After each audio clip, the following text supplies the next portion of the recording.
And so I was like, you are so perfect. You're so beautiful. And her dad got mad at me because I started letting her wear crop tops because I was like, listen, that stomach ain't never going to look like that again. I was like, we're going to wear them crop tops and let her rock her stomach just because I'm like, I just want her to embrace her body and feel beautiful. And then I was like, I can't say that stuff in front of her. I'm going to have to say it in the closet because I'm still going to say it. Just to make sure she's not it's around. real. And the thing about it is too, is that it never ends. Like yesterday, so pause. After I had Cameron, I remember it was such a huge physical change for me that I actually went to therapy, not like for that, but that was a part of some of the stuff I discussed in therapy. And I remember my therapist said to me, she says, I need you to stop waiting to feel good about yourself for a certain weight, for a certain time, for a certain thing. She's like, I want you to go out and I want you to buy yourself something today that fits you today. Don't wait till you get back into those jeans that are sitting in your closet.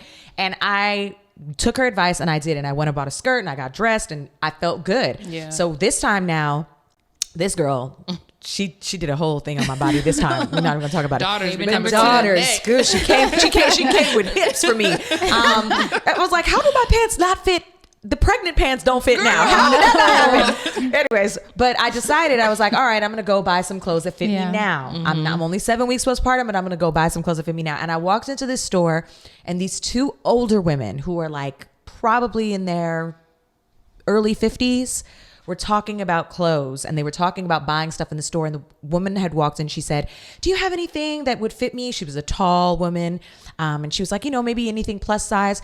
And the woman was in the store who worked there said, oh, we have a lot of flowy things. Like we could try this and try this. She was just like, I got this from here. And she's like, look at me. She's like, I'm just a big Oompa Loompa. I just look like this.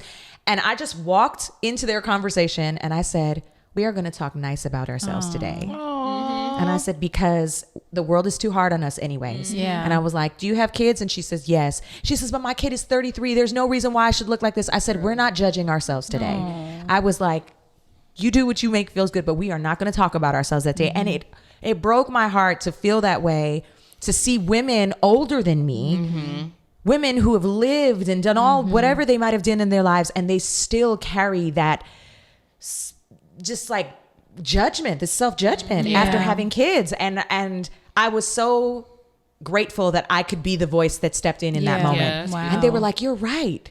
And it's because I was going through it in real time for myself. And I know I was placed there in that moment to share that as well. You're like, dang, that's how I sound.